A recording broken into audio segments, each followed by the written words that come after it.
បនផ្លូវហើយអ្វីមកជីប៉ាំងខ្ញុំយកភ្នែកមកដៃប៉ុន្តែមិនបើកឲ្យធំមកជីងប៉ាំងខ្ញុំឲ្យមានបញ្ហាកើតបាន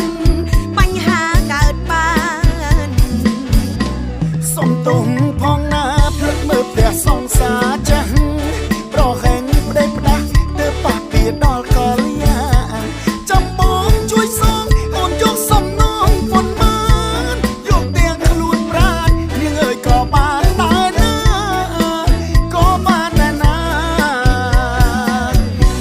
បងក៏ហេតុហើយនៅឡើយឆ្លើយសំដីហំតិចសើចលេងសំប្រយ័ត្នទេយំលំបាមិនយកច្រើនទេសុំតែ1លានដុល្លារ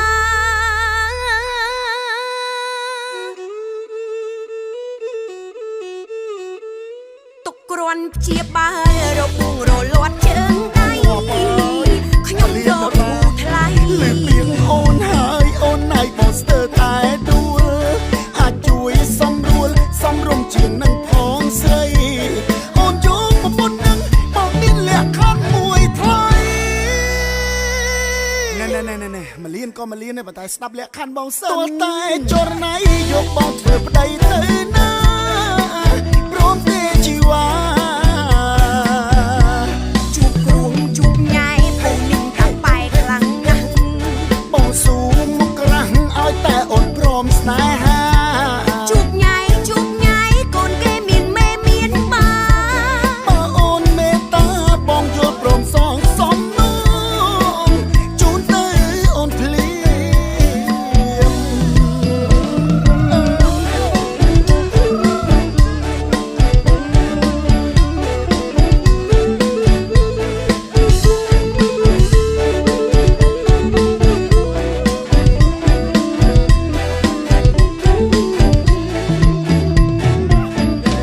សុំទុំផងណាភ្លឹកមើលផ្ទះសង្សារចាស់ប្រហែងប្តេផ្ដាស់ទើបប៉ះពីដល់កលយាចាំបងជួយសងអូនយកសំណងប៉ុន្មានយកទាំងខ្លួនប្រាណនាងអើយក៏បានដែរណា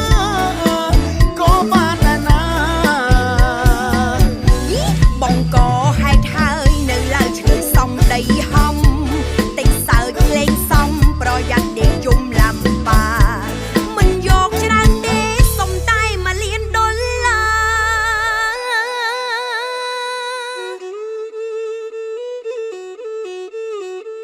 រទុកគ្រាន់ព្យាបាលរបួងរលាត់ជើងដៃខ្ញុំយកគូថ្លៃលឺពីអូនហើយអូនណៃបងស្ទើរតែដួលអាចជួយសម្រួលសំរុំជាងនឹងផងស្រីអូនយកប្រពន្ធនឹងបងមានលក្ខខណ្ឌមួយថ្លៃណែ1លានក៏1លានដែរប៉ុន្តែស្ដាប់លក្ខខណ្ឌបងសិនតែចរណៃយកបងធ្វើប្តីទៅណាព្រមទេជីវ៉ា